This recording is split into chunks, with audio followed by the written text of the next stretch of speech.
बिस्मिल्लाहिर्रहमानिर्रहीम। इय्याका नअबुदु व इय्याका नस्तईन। नाज़रीन, मैं हूँ अरश और आप देख रहे हैं मेरा यूट्यूब चैनल। नाज़रीन, जैसा कि आपको पता है कि जुमे की सुबह 4 बजे के करीब ईरान के ऊपर इसराइल ने अटैक किया और इस अटैक में ईरान के आला फ़ौजी क़यादत समेत 8 साइंसदान हलाक हो गए। इसके बाद ईरान का जवाब देना एक फितरती बात थी। इस हमले में जो ईरान के ऊपर किया गया, इसमें तकरीबन 1 साल से इसराइल इसकी तैयारी में लगा रहा।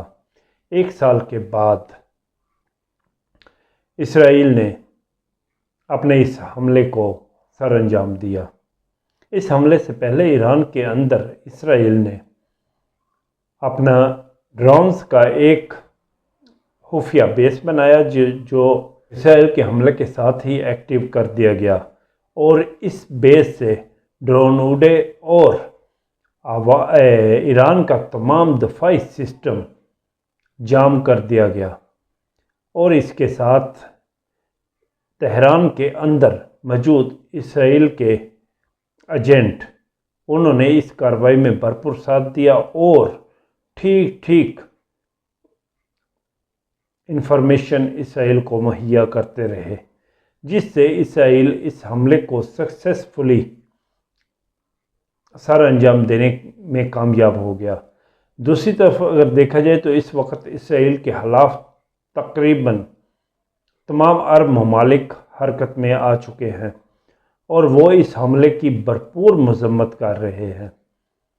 इसराइल को चंद ममालिक जो ईरान के करीब जिनके बॉर्डर लगते हैं, उन ममालिक की हमायत नज़र आती है, क्योंकि इसराइल से ईरान तक का एक तवील सफ़र ईरान के करीब किसी मुल्क में आए और वहाँ पर उन्होंने रिफ्यूलिंग किया और उसके बाद ईरान के अंदर अटैक किया।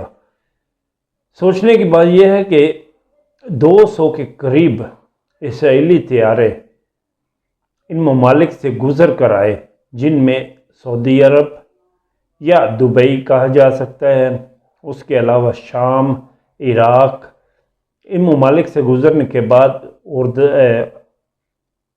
उर्दन, इन ममालिक में गुज़रने के बावजूद, इनकी फ़ज़ाई हदूद इस्तेमाल करने के बावजूद किसी किस्म का कोई अलर्ट जारी नहीं किया गया। जब ईरान के ऊपर हमला हुआ तो ईरान ने कहा कि वो इसका भरपूर जवाब देगा। आज ईरान ने इसराइल के ऊपर 2 स्ट्राइक किए हैं। इन स्ट्राइक में ईरान ना सिर्फ ड्रोन्स का इस्तेमाल किया बल्कि मिसाइल भी वाफर तादाद में इस्तेमाल की है।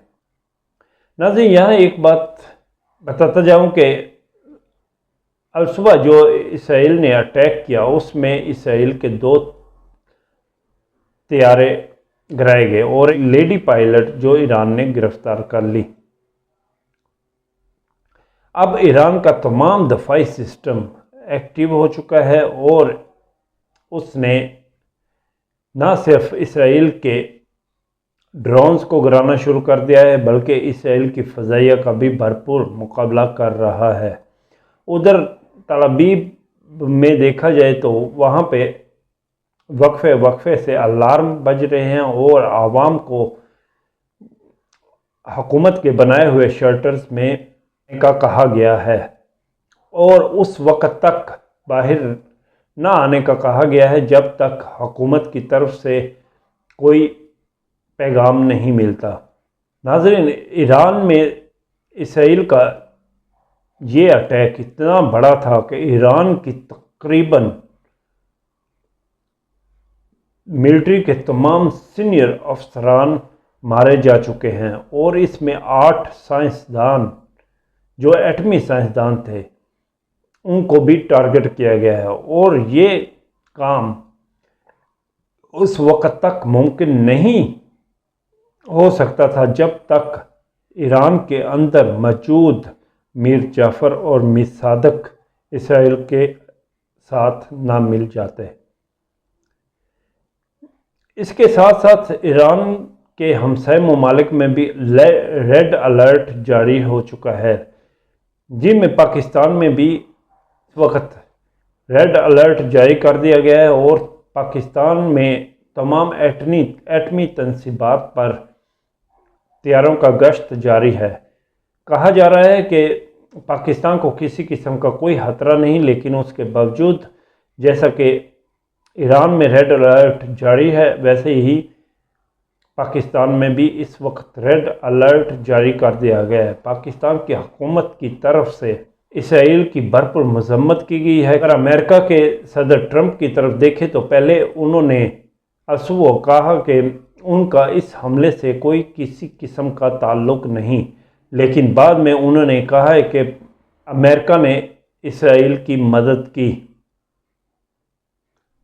اور اس میں امریکہ کے ہتھیار استعمال ہوئے اور اس وجہ سے اسرائیل کامیابی کے ساتھ اپنا ٹارگٹ اچیو کرنے میں کامیاب ہوا۔ صدر ٹرمپ کا کہنا ہے کہ ایران جلد سے جلد مذاکرات کی میز پر آئے اور امریکہ کے ساتھ ڈیل کرے اور تمام نیوکلیئر اثاثوں سے دستبردار ہو جائے، لیکن ایران کے صدر اور خامنائی کا کہنا ہے کہ ایران اس وقت تک اسرائیل کے اوپر حملے جاری رکھے گا جب تک وہ اپنا بدلہ نہیں لے لیتا۔